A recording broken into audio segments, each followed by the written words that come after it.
أعوذ بالله السميع العليم من الشيطان الرجيم من همزه ونفخه ونفثه بسم الله الرحمن الرحیم۔ باب الجنابت، جنابت کا باب ہے۔ اس میں مسائل اس حوالے سے جو ہے وہ فرض غسل کا طریقہ کار کیا ہے یا اس کے متعلقہ جو مسائل ہیں، غسل فرض ہوتا کیسے ہے اور دیگر، تو وہ باب الجنابت کے اندر جو ہے وہ آ جائیں گے۔ جنابت اس حالت کو کہتے ہیں جو انسان پر غسل فرض ہونے کے بعد والی حالت ہوتی ہے۔ انسان مثلا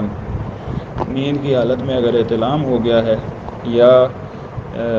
بیوی کے ساتھ مباشرت کرنے کے بعد، اس حالت کو حالت جنابت کہا جاتا ہے۔ عن ابی ہریرہ رضی اللہ تعالی عنہ ان النبی صلی اللہ علیہ وسلم، سیدنا ابو ہریرہ رضی اللہ تعالی عنہ سے حدیث ہے کہ ایک دفعہ نبی صلی اللہ علیہ وسلم لقیہ فی بعض طرق المدینہ، نبی صلی اللہ علیہ وسلم ان کو ملے، یعنی آمنا سامنا ہوا مدینے کی بعض گلیوں میں سے کسی گلی میں، یعنی سیدنا ابو ہریرہ ایک طرف سے کوئی آ رہے تھے یا دیکھا تو ادھر سے نبی صلی اللہ علیہ وسلم تشریف لا رہے تھے۔ وہو جنوب، اس حال میں کہ سیدنا ابو ہریرہ فرماتے ہیں کہ میں جنبی حالت میں تھا، یعنی غسل فرض تھا مجھ پر، ابھی تک میں غسل کر نہیں سکا تھا۔ قال فانخنست منہ، تو میں آپ صلی اللہ علیہ وسلم سے چھپ گیا، ادھر سے کھسک گیا پیچھے کسی اور گلی میں چلا گیا۔ فذهبت، پھر میں گیا، فاغتسلت، میں نے غسل کیا، ثم جئت، پھر میں آیا۔ فقال، تو آپ صلی اللہ علیہ وسلم نے پوچھا، آپ بھی حیران ہو رہے تھے کہ ابو ہریرہ ملے بغیر جاتا نہیں تھا، تو یہ کیا چکر ہو گیا؟ تو آپ نے پوچھا، این کنت یا ابا ہریرہ، اے ابو ہریرہ آپ کہاں تھے؟ قال کنت جنوبا، آپ نے سیدنا ابو ہریرہ رضی اللہ تعالیٰ عنہ نے جواب دیا کہ میں حالت جنابت میں تھا، جنبی تھا۔ فکرہت ان اجالسک، تو میں نے یہ ناپسند کیا کہ میں آپ سے ملاقات کروں، ملوں، بیٹھوں اس حالت میں کہ میں جنبی حالت میں تھا، یعنی وانا علی غیر طہارت، اس حالت میں کہ میں ابھی جو ہے وہ طہارت پاک پاکیزہ حالت میں نہیں تھا۔ فقال، تو نبی صلی اللہ علیہ وسلم نے ارشاد فرمایا، سبحان اللہ، یہ کلمہ تعجب ہے، یعنی یہ ابھی تعجب کے موقع پر جو ہے نا وہ کہا جا رہا ہے۔ آپ بھی کوئی ایسی بات سنتے ہیں نا جس سے یعنی یہ محسوس ہو کہ یہ بات جو ہے وہ عجیب ہے تھوڑی، تو سبحان اللہ،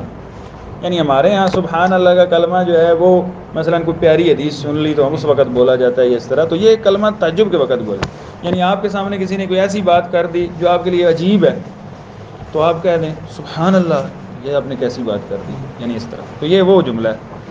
سبحان اللہ ابو ہریرہ، یہ تم نے کیسا جملہ کہہ دیا۔ ان المؤمن لا ینجس، مومن نجس یعنی مومن پلید نہیں ہوتا، یہ یاد رکھیں۔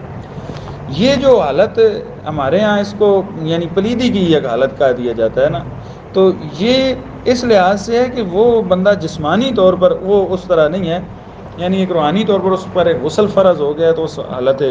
جو ہے وہ جنابت کی حالت میں ہے، جنبی حالت میں ہے۔ تو بہرحال اس طرح نہیں ہے کہ آپ میل جول چھوڑ دیں، بلکہ آپ میل جول کر سکتے ہیں، کسی سے ہاتھ ملا سکتے ہیں وضو کر کے، اس کے بعد آپ کھا پی بھی سکتے ہیں، جس طرح وہ سحری کے مسائل میں آتا ہے کہ آپ صبح جاگے ہیں، ابھی سحری کا وقت تھوڑا ہے، تو آپ پہلے جو ہے وہ غسل کریں تو پھر وقت گزر جائے گا، تو آپ وضو کر لیں اور وضو کر کے آپ جو ہے وہ کھا پی سکتے ہیں۔ تو اس طرح باتیں وغیرہ کی جا سکتی ہیں، تلاوت نہیں کی جا سکتی، تو مصحف کو چھوا بھی نہیں جا سکتا۔ بہرحال باقی یہ ہے کہ نماز نہیں پڑھنی، وہ تو مطلب اچھا، بعض کہتے ہیں کہ بس وہ زمین کانپنے لگتی ہے، ایک بات نہیں، اصل میں غسل کرنے میں دیر جو ہے وہ کی جا سکتی ہے، لیکن مستحسن عمل نہیں ہے۔ سب سے بہتر مستحسن عمل یہ ہے کہ آپ جو ہے وہ جیسے ہی غسل فرض ہوا وہ غسل کر لیا جائے، لیکن یہ آگے حدیث آئے گی بھی صحیح کہ صحابی نے پوچھا نا کہ کیا مطلب اگر بندہ سونا چاہے تو کیا سو سکتا ہے، تو آپ نے کہا کہ وضو کر کے سو جائے۔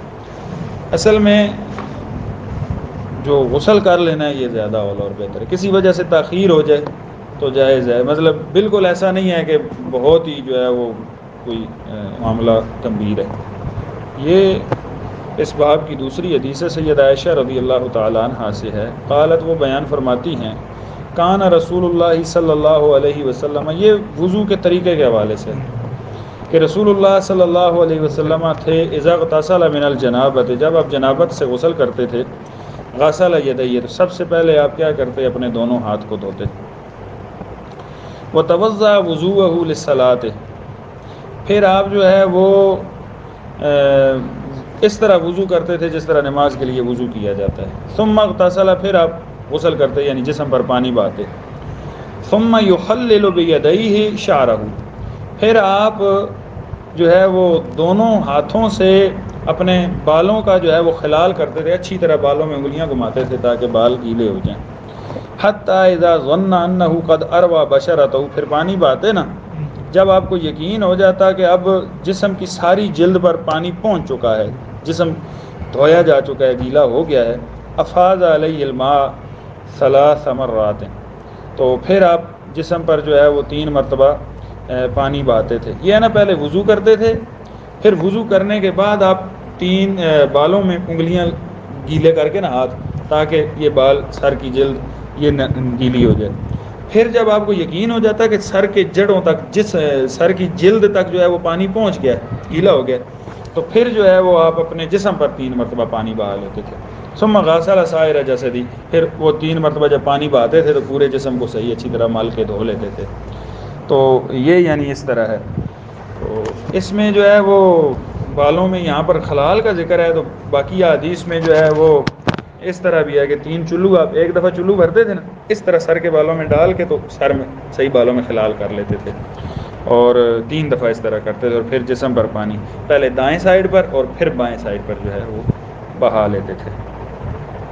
چلیں جی۔ اچھا، یہ ثم اغتسل پہلے یہ ہے، وضوء وضوء للصلاۃ ثم اغتسل، وہ اس طرح نا کہ پہلے آپ نماز کی طرح وضو کرتے پھر غسل کرتے، اچھا اس غسل کی آگے کیفیت پھر تفصیل یہ ہے کہ اس طرح کرتے تھے۔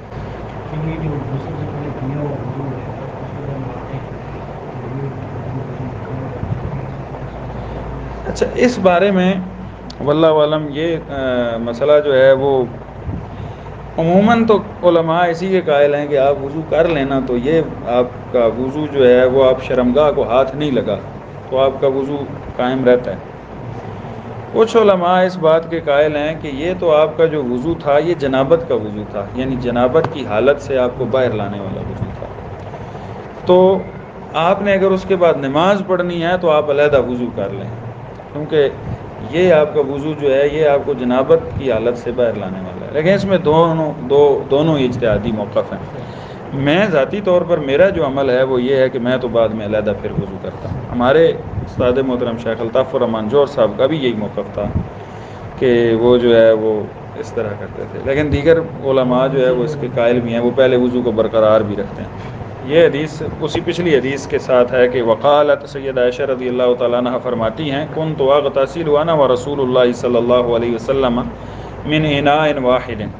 کہ میں اور رسول اللہ صلی اللہ علیہ وسلم ہم غسل کر لیتے تھے ایک ہی برتن کے پانی سے، نغترف منہ جمیعا، اکٹھا ہم جو ہے وہ چلو اس میں سے نکال کر بھر لیتے تھے۔ تو اس حدیث سے یہ ثابت ہوتا ہے کہ اگر میاں بیوی دونوں مل کر غسل کرنا چاہیں اکٹھا تو وہ غسل کر سکتے ہیں۔ اس میں بعض لوگوں نے یہ تعویل کی ہے کہ اصل میں غسل خانہ ایک ہوتا تھا، برتن بھی ایک ہوتا تھا، لیکن درمیان میں نا پردہ لٹکا ہوتا تھا۔ واللہ عالم یہ ایک تعویل بعید ہے، یعنی اس کے اندر تکلف اس تعویل کے اندر کیا گیا، ورنہ وہ پردے والی بات نہیں ہے۔ اصل بات یہ ہے کہ اس وقت چراغ ہی نہیں ہوتے تھے تو اندھیرے میں غسل جو ہے وہ کر لیتے تھے۔ بہرحال اسی طرح یہ بھی ہو سکتی ہے نا کہ پہلے ایک نے کیا غسل، نہیں، نغترف منہ جمیعا،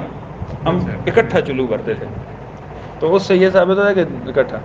بہرحال اگر کوئی ایسی صورت بن جاتی ہے نا تو یہ میاں بیوی کا اکٹھا غسل کرنے کا جواز ہے ویسے، باقی یہ کوئی ضروریات میں سے تو ہے نہیں۔ اگلی حدیث جو ہے وہ سیدہ میمونہ بنت الحارث رضی اللہ تعالی عنہ کی ہے، جو زوج النبی صلی اللہ علیہ وسلم امہات المومنین میں سے ہے نا۔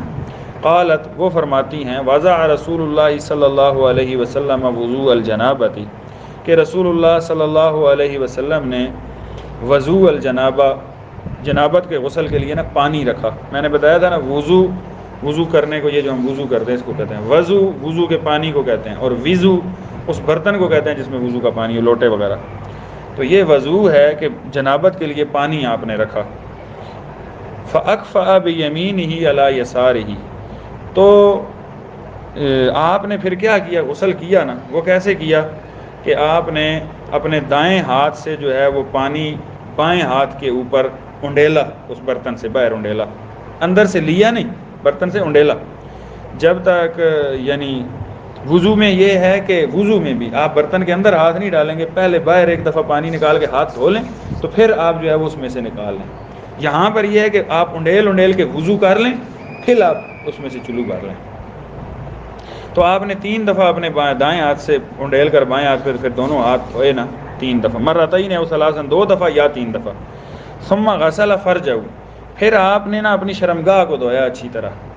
ثم ضرب یدہ بالارض، اس کے ساتھ دوسری حدیث سے یہ بھی پتہ چلتا ہے کہ مثلا شرمگاہ ہے، اس کے علاوہ جسم کے کسی حصے پر اگر نجاست لگی ہے نا جنابت وغیرہ کی تو وہ بھی دھونی چاہیے۔ فَأَكْفَى بِيَمِينِهِ ثُمَّ ضَرَبَ يَدَهُ بِالْأَرْضِ أَوِ الْحَائِطِ، پھر آپ نے نا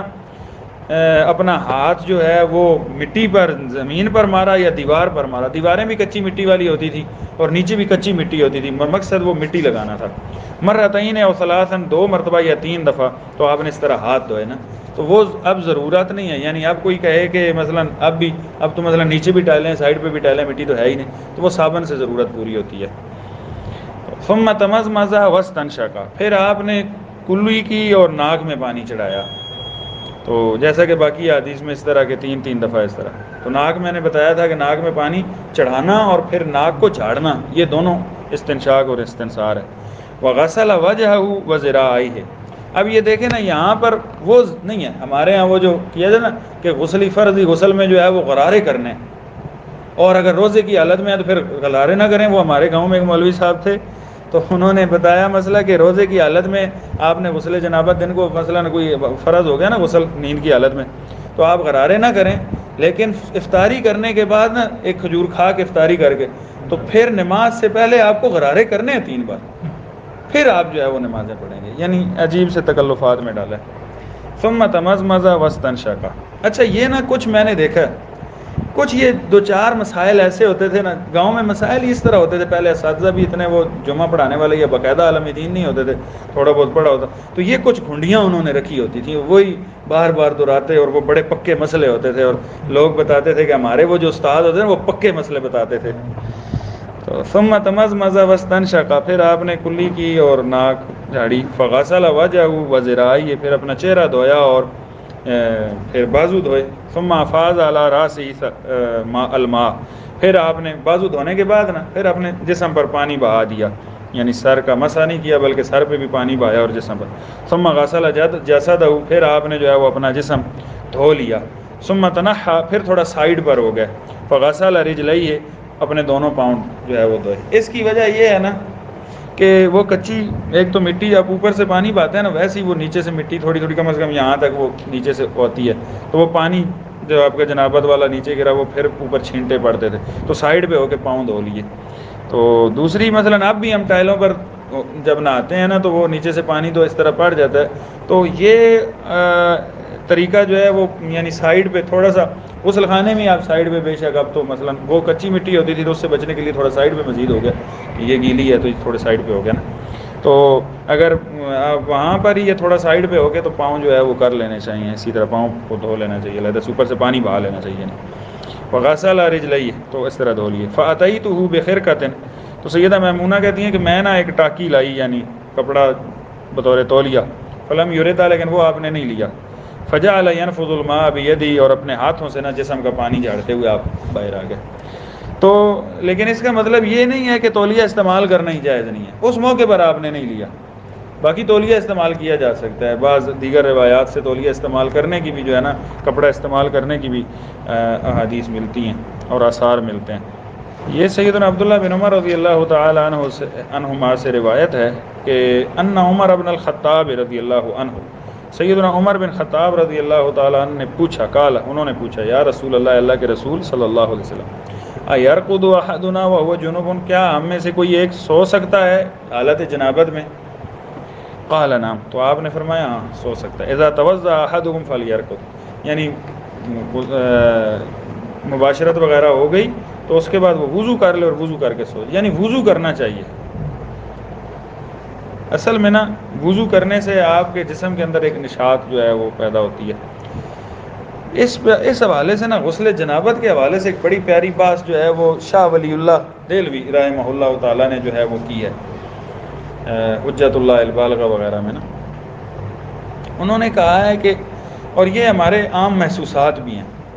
جب انسان پر غسل فرض ہوتا ہے نا وہ حالت جنابت میں ہوتا ہے نا غسل کرنے سے پہلے جسم کے اندر جو ہے وہ یعنی اپنے آپ کو ایک جگڑن سی محسوس ہوتی ہے اور بندہ ایک غیر مطمئن سی حالت میں ہوتا ہے. اور جب آپ غسل کرتے ہیں تو جیسے جیسے آپ کلی کرتے ہیں ناک میں پانی ڈالتے ہیں منہ دھوتے ہیں اور یہ مطلب ایک پورا طریقہ شرعی غسل کا جب استعمال کرتے ہیں نا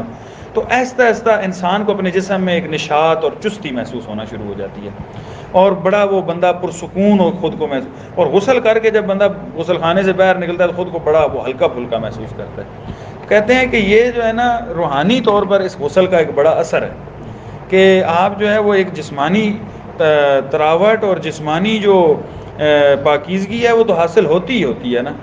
آپ کو جسم کی صفائی حاصل ہو جاتی ہے, لیکن اس کے ساتھ ساتھ یہ روحانی طور پر انسان بڑا جو ہے وہ فریش ہو جاتا ہے. اور اس کے بعد مثلا آپ نماز پڑھتے ہیں تو بڑی ایک خشوع خضوع والی نماز آپ کو محسوس ہوتی ہے شاید عمومی نمازوں کے مقابلے میں. تو یہ ایک محسوسات انہوں نے ذکر کیا ہے کہ اللہ تعالیٰ نے اس غسل میں بڑی خیر رکھی ہے. اور یہ دیکھیں کہ یہ جو یہودی عیسائی یہ جو لوگ جن کو یہ غسل والی نعمت نہیں ہے ہندو وغیرہ, آپ دیکھتے ہیں کہ ان کے جسموں پر اور چہروں پر ایک عجیب قسم کی جو ہے نا وہ نحوست سی آپ کو محسوس ہوتی ہے کہ یار ان کو یا کوئی ایسا بندہ ہو نا, یہ جو دنیا دار قسم کے لوگ ہوتے ہیں یہ اس معاملے میں یہ بھی بڑے ڈھیلے ہوتے ہیں نا, تو ایک بدبو سی بھی محسوس ہوتی ہے. اور یعنی اس غسل میں اللہ تعالیٰ نے نا بڑی خیر ہے کہ مسلمان جو ہے وہ آپ کو ایک فریش حالت میں ایک اچھا پاکیزہ حالت میں, اور ایسا نہیں ہوتا کہ اس کو دیکھ کر آپ کو کراہت سی محسوس ہو. یہ ایک بڑی خیر ہے اس میں. جی ان سے بھی محسوس رہتا ہے. خواتین کو تو اس حوالے سے غسل جو ہے وہ بہت جلدی کرنا چاہیے, ان پر چونکہ زیادہ حملے ہوتے ہیں نا خدشات وغیرہ کے.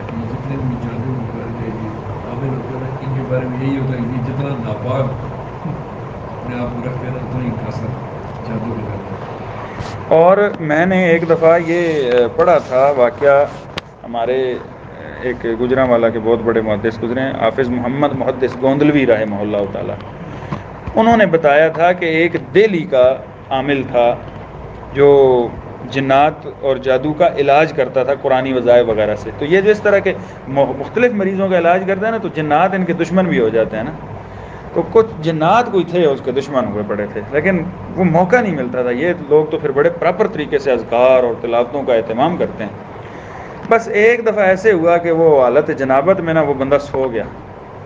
کہتے ہیں کہ اس کو جنات اٹھا کے نا ایک کنویں میں لے گئے اور کنویں میں پٹک پٹک کے اس کی حالت غیر کر دی, پٹک پٹک کے مارا کنویں میں. بعد میں وہ ملا تو وہ پھر اس نے بتایا کہ میرے ساتھ یہ ایسا معاملہ ہوا تھا. تو یہ انہوں نے ایک واقعہ بڑا عجیب و غریب سا لکھا ہے اپنی کتاب میں. تو اس سے بھی معلوم ہوتا ہے کہ جنات شریر جنات وغیرہ کے شر سے بچنے کے لیے غسل جلدی کر لینا چاہیے. سیدہ ام سلمہ رضی اللہ تعالیٰ عنہا سے یہ روایت ہے جو نبی صلی اللہ علیہ وسلم کی زوجہ محترمہ ہے. تو وہ بیان کرتی ہیں کہ جاءت ام سلیم امرأۃ ابی طلحہ تھا, سیدنا ابو طلحہ رضی اللہ تعالی عنہا کی جو بیوی ہے نا سیدہ ام سلیم, یہ سیدنا انس کی والدہ بھی ہے نا. اچھا زوج اور امرأۃ, تو یہاں امرأۃ مانا بیوی ہے. امرأۃ اکیلے آ جائے نا تو پھر وہ عورت بھی مراد ہوتی ہے, بیوی صرف نہیں ہوتی. لیکن اگر کسی مرد کی طرف اس کی اضافت ہو تو پھر اس کی بیوی مراد ہوتی ہے. تو زوج کا معنی تو واضح ہے, دونوں ایک دوسرے کے لفظ پر استعمال ہو سکتے ہیں. تو پہلا جو ہے وہ ام سلمہ ہے نا وہ نبی صلی اللہ علیہ وسلم کی زوجیں ہیں. دوسری ام سلیم ہے جو سیدنا ابو طلحہ کی جو ہے وہ بیوی ہیں. اور شیر جو ہے نا وہ کہتے ہیں قرآن میں جو ہے نا مطلب نہیں زوجہ وہ ایک پوری جو تحریر واٹس ایپ پر آج کل گردش کا یہ کافی پرانی ہے لیکن اس میں جھول ہے ویسے. ہاں جی اب دیکھیں نا انہوں نے وہ غالباً امرا کا لفظ اور وہ اس میں کچھ فرق بنانے کی کوشش کی ہے لیکن وہ قرآن سے ہی نا وہ ہمارے ایک ساتھی نے کچھ اس کا تناقض بیان کیا ہے. ہاں جی مطلب وہ کوئی حتمی بات نہیں ہے. ہاں ہر ایک پیغام جو ہے وہ اس طرح بالکل اتھینٹک نہیں ہوتا. چمبے کی بات کرنا جو ہاں یہ ٹرینڈ بن گیا نا کہ آپ کی کی پھر وہ تحریر وائرل بہت ہوتی ہے نا, تو اس سے یعنی ہماری طرح کے جو لوگ ہوتے ہیں نا وہ ایک بات لکھ کے تو پھر بار بار وہ دیکھتے ہیں کہ فیس بک پہ اب کتنے لائک اور کمنٹ ہو گئے, شیئر کتنے ہو گئے. تو وہ آئیں ام سلیم جو ہے یہ نبی صلی اللہ علیہ وسلم کی قریبی رشتہ دار بھی تھیں. یہ جو ام سلیم ہے نا, بعض لوگ یہ کئی نا منکرین حدیث یا کچھ ایسے جو الہاد قسم کے ملحدین قسم کے لوگ ہیں نا وہ اعتراض کرتے ہیں کہ اللہ کے نبی ان کے گھر میں جاتے تھے نا, کبھی کبھی دوپہر کو سوتے تھے تو وہ پسینہ بوتل میں ڈالنے والا وہ خوشبودار اور وہ سارا واقعہ بھی ان کے حوالے سے ہے. تو یہ نبی صلی اللہ علیہ وسلم کی قریبی اس طرح کی رشتہ دار تھی کہ یہ محرم رشتوں میں آتی تھی, غیر محرم نہیں تھی. تو اس وجہ سے یہ نا قربت تھی. تو سیدہ ام سلیم جو ہے وہ آئیں نبی صلی اللہ علیہ وسلم کے پاس الی رسول اللہ صلی اللہ علیہ وسلم فقالت یا رسول اللہ, اللہ کے رسول, ان اللہ لا یستحیی من الحق, اللہ تعالیٰ جو ہے وہ حق سے شرماتا نہیں ہے. یعنی اللہ تعالیٰ حق کا بیان کرنے میں شرم نہیں کھاتا نا, اللہ تعالیٰ نے ہر بات واضح کی ہے جو بھی باتیں ہیں. تو میں بھی آج ایک مسئلہ پوچھ رہی ہوں, چونکہ مسئلہ اس نوعیت کا تھا نا تو انہوں نے پہلے تمہیداً اس طرح کے الفاظ کہے تاکہ وہ ذرا تمہید ایک بن جائے. پوچھا کہ حل علی المرأۃ من غسل اذا ہی احتملت, کیا عورت پر بھی غسل واجب ہوتا ہے اگر وہ اس کو احتلام ہو جائے. تو دوسری روایت کے الفاظ یہ ہیں کہ کیا عورت پر بھی غسل واجب ہو جائے گا اگر وہ نیند میں ایسی کچھ چیز دیکھے جس طرح کی چیز مرد بھی دیکھتا ہے, یا ما یراہ النائم, نیند میں جیسے کچھ دیکھا جاتا ہے, تو کیا نیند کی حالت میں یعنی وہ اپنے خامن کے ساتھ جماع والی جو ہے وہ کیفیت نیند میں دیکھ لے کو خواب کی صورت میں, تو کیا غسل واجب ہو جاتا ہے. فقال رسول اللہ صلی اللہ علیہ وسلم, تو رسول اللہ صلی اللہ علیہ وسلم نے ارشاد فرمایا نعم اذا رأت الماء, اگر اس کو جو ہے وہ پانی دیکھتی ہے نا تو پھر اس پر غسل فرض ہو جائے. عورتوں کے ساتھ یہ بات واضح ہے کہ دو طرح کے معاملات ہوتے ہیں. کئی دفعہ خواتین جو ہے وہ بالکل ویسی چیز نیند میں دیکھتی ہیں, لیکن ان کے جو مثلا نیند کے بیداری کے بعد جو ہے وہ ان کو پانی وغیرہ نمی یا مطلب اس طرح کچھ بھی نہیں محسوس ہوتا, خروج کچھ بھی نہیں ہوتا. تو جب اس طرح کا کوئی انزال وغیرہ نہ ہونا نیند کی حالت میں, تو پھر عورت پر صرف خواب دیکھنے کی وجہ سے جو ہے وہ غسل فرض نہیں ہوتا, ضروری ہے کہ انزال ہو. تو خواتین کے ساتھ یہ دونوں طرح کے معاملات ہوتے ہیں. کئی دفعہ مردوں کے ساتھ بھی اس طرح ہوتا ہے کہ خواب کی صورت میں کئی دفعہ ہو جاتا ہے, کئی دفعہ نہیں انزال ہوتا نا. تو بہرحال یہ جو احتلام کی حالت میں غسل ہے یہ اسی صورت میں ہے کہ آپ کا انزال ہو جائے, انزال نہیں ہے تو پھر غسل نہیں ہے.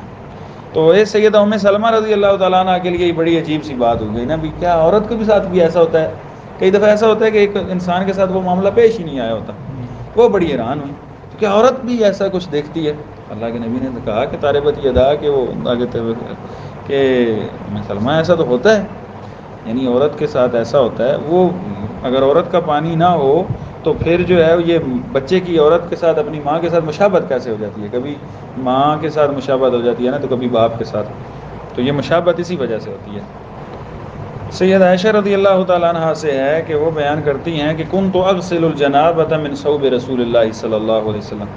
میں رسول اللہ صلی اللہ علیہ وسلم کے کپڑوں سے جنابت, یہاں پہ جنابت بمعنی منی کے ہے یعنی پانی کے, کہ میں نبی صلی اللہ علیہ وسلم کے کپڑوں سے جنابت ہوتی تھی. فیخرج الی الصلاۃ, تو آپ غسل کر کے وہی کپڑے پہن کے نکل جاتے تھے نماز پڑھنے کے لیے. وَإِنَّ بُقَعَ الْمَاءِ فِي ثَوْبِهِ, جبکہ پانی کا دھونے کا جو اثر ہے نا, نشان وغیرہ وہ کپڑوں پر موجود ہوتا تھا. ابھی کپڑے گیلے بھی ہوتے تھے, مطلب وہ اثر کہ یہاں سے کچھ چیز دھوئی گئی ہے, تو آپ پھر بھی نماز کے لیے جو ہے وہ نکل جاتے تھے. تو اس سے ایک بات تو یہ پتہ چلتی ہے, بعض لوگ جو ہے وہ یہ سمجھتے ہیں کہ اگر کپڑوں پر اس طرح کی چیز لگ جائے تو پھر وہ دوبارہ اس کو وہاں سے دھو کر نہیں پہنتے, کہ یہ بس اب نئے کپڑے ہی پہننے. نفاست کی حالت میں پہنے جا سکتے ہیں, آپ کے لیے آسانی ہے, کپڑے موجود ہیں, استری شدہ ہیں, یا آپ پہننا چاہتے ہیں, تو یہ کوئی حرج مانے والی بات نہیں ہے. لیکن اس کو بطور مسئلہ یہ سمجھنا چاہیے کہ ضروری ایسا نہیں ہے کہ وہ لازمی جو ہے وہ آپ پہنیں. اگر آپ وہی کپڑے بھی دھو کر استعمال کرتے ہیں تو جائز ہے. ہاں جی, وہ حصہ دھو لیں جہاں پر جو ہے وہ کوئی چیز لگی ہے, جنابت وغیرہ, نجاست وغیرہ. وفی لفظ مسلم, صحیح مسلم کی حدیث کے الفاظ ہیں لقد كنت افرق من ثوب رسول اللہ صلی اللہ علیہ وسلم فرقا, میں رسول اللہ صلی اللہ علیہ وسلم کے کپڑوں سے وہ کھرچ دیتی تھی، فیصلی فیہ، تو آپ اس میں نماز انہی کپڑوں میں پڑھ لیتے تھے۔ اب یہاں پر جو ہے نا وہ مسئلہ ایک کافی پیچیدہ سا پیدا ہو گیا، اور یہ ایک لمبی بحث بھی ہے کہ کیا یہ جو پانی ہے یہ نجس ہے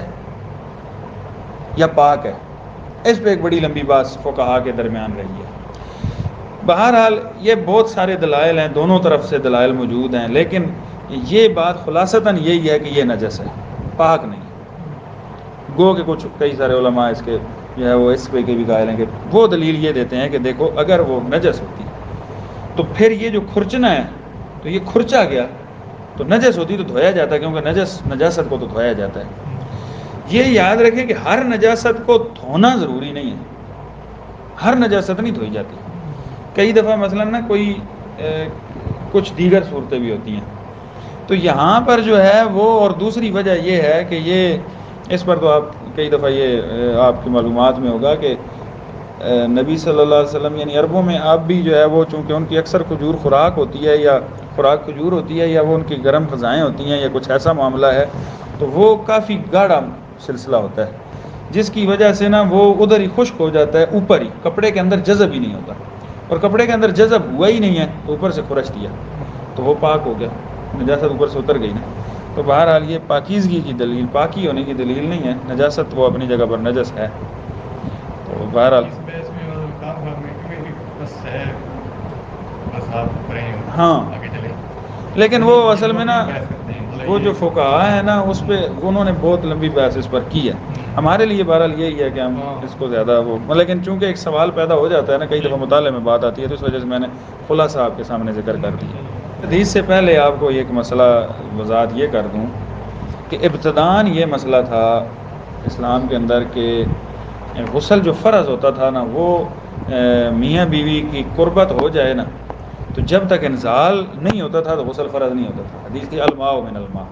کہ پانی سے، یعنی پانی آپ نے جسم پر تب بہانا ہے جب پانی نکلے۔ تو انزال کی صورت میں جو ہے وہ غسل فرض ہوتا تھا، پہلے اس طرح تھا، پھر وہ مسئلہ منسوخ ہو گیا۔ اب وہ ناسخ یہ حدیث ہے کہ غسل کیسے فرض ہوتا ہے۔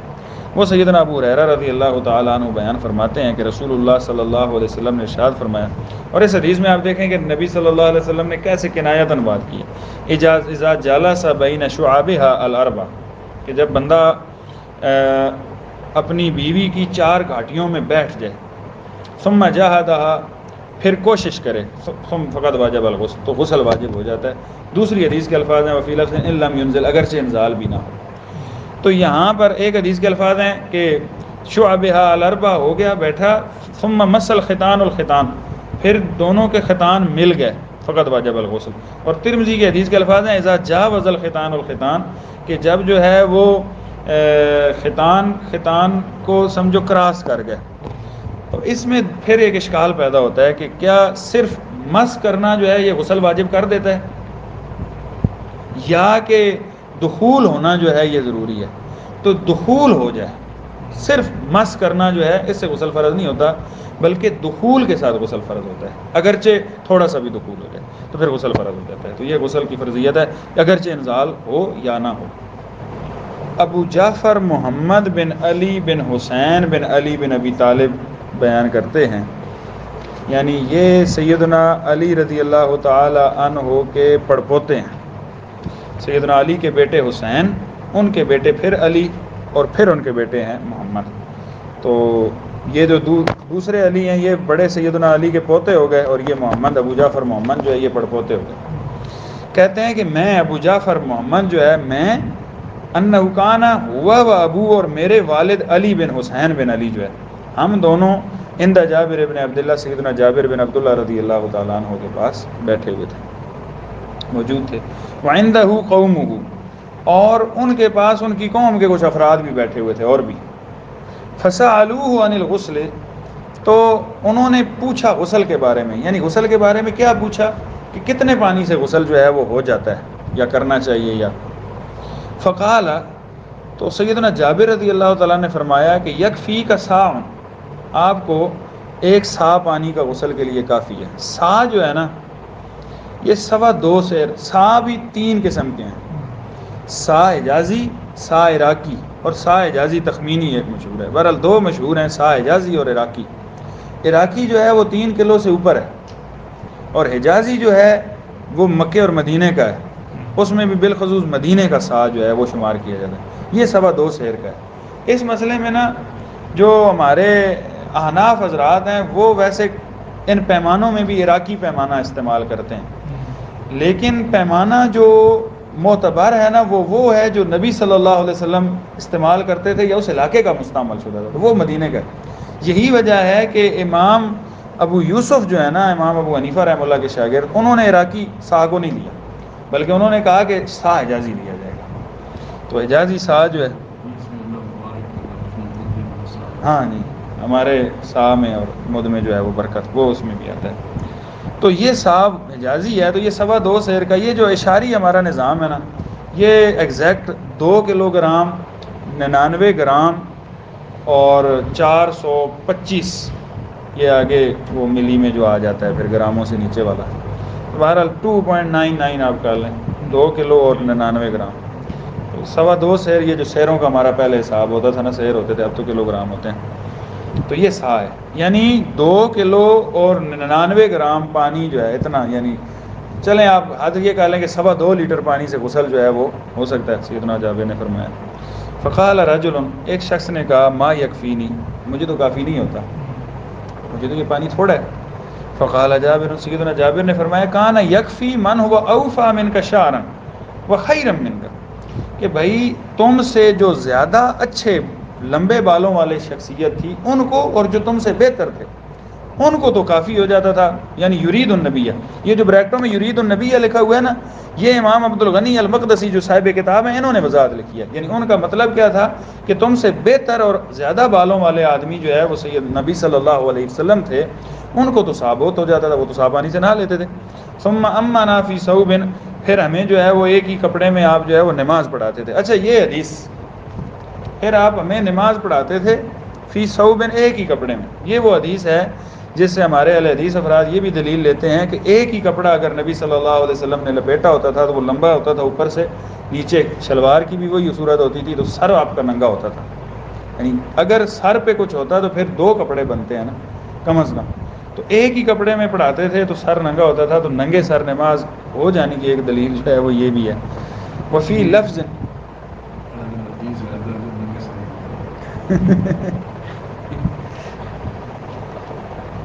وفی لفظ، اور دوسری روایت میں یہ الفاظ ہیں کہ کان النبی صلی اللہ علیہ وسلم یفرغ الماء علی راسی ثلاثا، اللہ کے نبی جو ہے وہ پانی بھی 3 دفعہ بہاتے تھے، وہ 2.25 سیر میں نہا لیتے تھے۔ یہ میں نے دیکھے ہوئے، یہ تو بہت چھوٹا سا، جی مطلب آپ دیکھیں نا 2.25 لیٹر کیا چیز ہوتی ہے، لیکن یہ ہے نا کہ جس طرح مد ہے نا، پھر اللہ کے نبی وہ وضو کرتے تھے، وہ 1 گلاس پانی مثلا، تو میں نے وہ پانی کے اعتبار سے جو ہے وہ 1 گلاس کا بھی کیا ہوا تجربہ وضو، یہ جو ہمارا ادھر باہر 1 گلاس اسٹیل والا پڑا ہوا ہے نا، اس طرح کے گلاس سے میں الحمدللہ وضو کر لیتا ہوں، بلکہ تھوڑا سا بچ بھی جاتا ہے، وہ سیدنا علی کے پینے والے کی طرح۔ تو دوسرا جو ہے وہ مطلب مجھے کئی دفعہ نا سردیوں میں، چونکہ پانی بندہ تھوڑا اگر ٹھنڈا ہو تو پھر زیادہ نہیں استعمال کر سکتا، تو تقریباً غسل جو ہے وہ 1.5 لوٹا یا 2 لوٹے پانی سے بھی، یہ میرا تجربہ ہے کہ ہو جاتا ہے، میں نے کیا ہاتھ گیلا کر کے جسم پہ لگا، جی گیلا کر کے ہاتھ نہیں لگایا بلکہ پانی بہایا ہے، لیکن وہ لوٹے کی آگے وہ لگی ہوتی ہے نا، اس سے تھوڑا تھوڑا آتا ہے نا، تو اس طریقے سے بہایا ہے کہ تقریباً 1.5 سے 2 لوٹوں کے درمیان جو ہے وہ میں نے کیا، تو یہ تقریباً اتنا بنتا ہے 2.25 لیٹر، اتنا ہی ہوتا ہے نا۔ ہمارا ثواب بھی ہوتا رہے گا۔ تو بہرحال یہ ہے کہ شاور استعمال کرنے کی بہرحال شرعاً تو اجازت ہے نا، آپ شاور استعمال کر سکتے ہیں، پانی آپ اپنی ضرورت کے مطابق استعمال کر سکتے ہیں، لیکن آج کل ہمارے یہاں زیادہ استعمال ہوتا ہے۔ عمومی طور پر جو ہے وہ ہمارے مدرسے میں تو ہمارے ساتھ ساتھی پڑھتے تھے، تو وہ کہتے تھے یار ہم تو بالٹی ہوتی تھی تو بھائی ہم جب تک 1.5-2 بالٹیاں نہ ہو تو ہم چلی نہیں، ہم پانی جمعے والے دن نہانا ہوتا تھا نا، ٹینکی بھی اوپر چھوٹی ہوتی تھی، تو یہ بھی ایک لڑائی ہوتی تھی ہماری۔ الرجل الذی قال، وہ جو شخص تھا نا وہ کون تھا جس نے یہ کہا تھا کہ مجھے یہ کافی نہیں ہے؟ تو یہ فتح الباری میں وضاحت بھی ہے، اور صحیح بخاری وغیرہ کی دیگر دوسری روایات میں نا مطلب اس کی وضاحت ہے، تو انہوں نے یہاں پر لکھ دیا کہ الرجل الذی قال ما یکفینی ہوا، یہ جو بندہ تھا نا جس نے کہا جی مجھے کافی نہیں ہوتا، یہ کون تھے؟ یہ الحسن ابن محمد ابن علی ابن ابی طالب ابوہ ابن الحنفیہ، یہ حسن بن محمد بن علی بن ابی طالب، سیدنا علی کے پوتے حسن تھے، وہ سیدنا علی کے بیٹے حسین کے پوتے تھے، اور یہ سیدنا علی کے بیٹے محمد کے بیٹے حسن تھے۔ یہ محمد بن حنفیہ جو تھے نا، یہ حنفیہ والدہ کی طرف ان کی نسبت تھی، تو تھے سیدنا علی کے بیٹے، تو محمد بن حنفیہ کے نام سے یہ مشہور ہیں۔ صحیح بخاری میں ان کی وہ حدیث آتی ہے نا، جو انہوں نے اپنے والد سیدنا علی سے پوچھا تھا کہ اللہ کے نبی صلی اللہ علیہ وسلم کے صحابہ میں سب سے افضل کون ہے، تو انہوں نے کہا کہ ابو بکر۔ انہوں نے کہا پھر کون ہے، انہوں نے کہا عمر۔ کہتے ہیں پھر میں نے سوال کا انداز بدل لیا، تو پوچھا کہ اس کے بعد تو آپ ہے نا کہ آپ کہیں عثمان کا نام نہ لے لیں یا کسی اور کا نام نہ لے لیں۔ میں نے کہا پھر تو آپ ہے نا سب سے افضل۔ کہا نہیں، اس کے بعد عثمان ہے، میں تو لوگوں عام مسلمانوں کی طرح ایک مسلمان ہوں۔ تو یہ سوال انہوں نے کیا تھا، یہ محمد بن حنفیہ تھے، تو ان کے بیٹے حسن تھے جنہوں نے یہ سوال کیا کہ مجھے تو کافی نہیں ہوتا، یعنی نبی صلی اللہ علیہ وسلم کے بہرحال خاندان کی آدمی تھے۔